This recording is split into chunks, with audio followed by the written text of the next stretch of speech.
آج ہم بات کریں گے پاکستان ایئر فورس فخر پاکستان JF-17 تھنڈر۔ یہ قصہ سن 1995 میں شروع ہوتا ہے جب پاکستان اور چین نے JF-17 سے متعلق ایک مفاہمت کی یادداشت پر دستخط کیے تھے۔ اس طیارے کا پہلا آزمائشی ماڈل سن 2003 میں تیار ہوا اور پاکستانی فضائیہ نے سن 2010 میں JF-17 تھنڈر کو پہلی مرتبہ اپنے فضائی بیڑے میں شامل کیا۔ پاکستانی فضائیہ نے JF-17 تھنڈر کو مدت پوری کرنے والے معراج F-7 اور A-5 طیاروں کی تبدیلی کے پروگرام کے تحت ڈیزائن کیا۔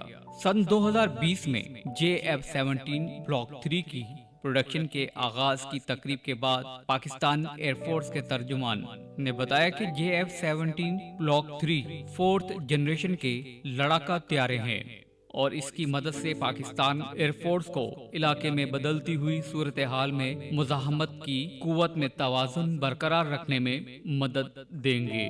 JF-17 تھنڈر لڑاکا طیارہ پاکستان کے لیے اس وجہ سے بھی خاص اہمیت کا حامل ہے کہ پاکستان اسے خود تیار کرتا ہے۔ پاکستان نے چین کی مدد سے ہی ان طیاروں کو بنانے کی صلاحیت حاصل کی اور ماہرین کے مطابق یہ طیارہ ہمہ جہت کم وزن 4th generation multi role aircraft ہے۔ اس طیارے کی تیاری، اپ گریڈیشن اور اوور ہالنگ کی سہولیات بھی ملک کے اندر ہی دستیاب ہیں، جس کا مطلب یہ ہے کہ پاکستان اس طیارے کی تیاری کے مراحل کو یقینی بنانے کے لیے کسی بھی دوسرے ملک کا محتاج نہیں۔ دفاعی امور کے ماہرین کے مطابق JF-17 تھنڈر F-16 فیلکن کی طرح ہلکے وزن کے ساتھ ساتھ تمام تر موسمی حالات میں زمین اور فضائی اہداف کو نشانہ بنانے والا ہمہ جہت طیارہ ہے، جو دور سے ہی اپنے ہدف کو نشانہ بنانے والے میزائل سے لیس ہے۔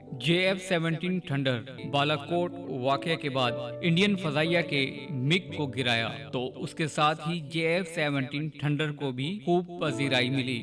JF-17 تھنڈر طیاروں میں وہ جدید ریڈارز نصب ہیں جو رافیل کی بھی بڑی خوبی گنی جاتی ہے۔ یہ طیارہ ہدف کو لاک کر کے میزائل داغنے کی صلاحیت رکھتا ہے۔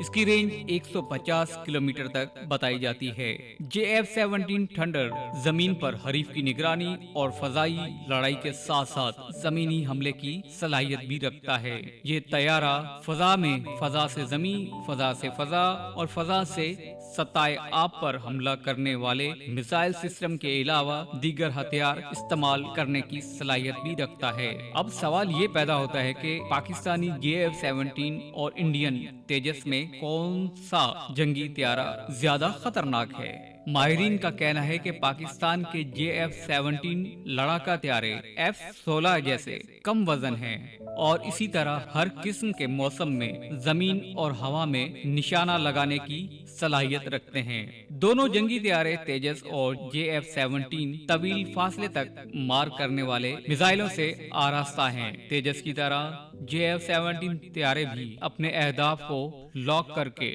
نشانہ بنانے کی صلاحیت موجود ہے۔ اب بات کریں گے کہ رافیل بمقابلہ JF-17 تھنڈر، کیا فرانس سے خریدے گئے نئے رافال طیارے انڈیا کو پاکستان پر فضائی برتری دلا سکتے ہیں؟ جب پاکستانی پائلٹس نے 17 فروری کو انڈین MiG-21 کو مار گرایا تو اس پر سوار پائلٹ ونگ کمانڈر ابھینندن کو گرفتار کر لیا گیا۔ دوران حراست اس کی ایک ویڈیو بھی جاری کی گئی جس میں وہ چائے کی پیالی اٹھائے اس چائے کی تعریف کرتے دکھائی دیے۔ ابھینندن کا یہ جملہ "ٹی از فینٹاسٹک" اب پاکستان میں زبان زدِ عام ہے۔ یاد رہے کہ اس سے قبل انڈین طیارے پاکستان میں بالاکوٹ کے قریب بمباری کر کے واپس چلے گئے تھے، جس کے جواب میں پاکستان نے کارروائی کی تھی۔ اس واقعے کے بعد انڈین وزیر اعظم نریندر مودی نے بیان دیا کہ اگر انڈیا کے پاس رافیل طیارے ہوتے تو پاکستان کے ساتھ بالاکوٹ واقعے کا نتیجہ بہتر ہوتا۔ ہم بات کریں گے کہ رافیل طیارہ جو فرانس میں تیار ہوا، اس مشین میں ایسی کیا خوبیاں ہیں۔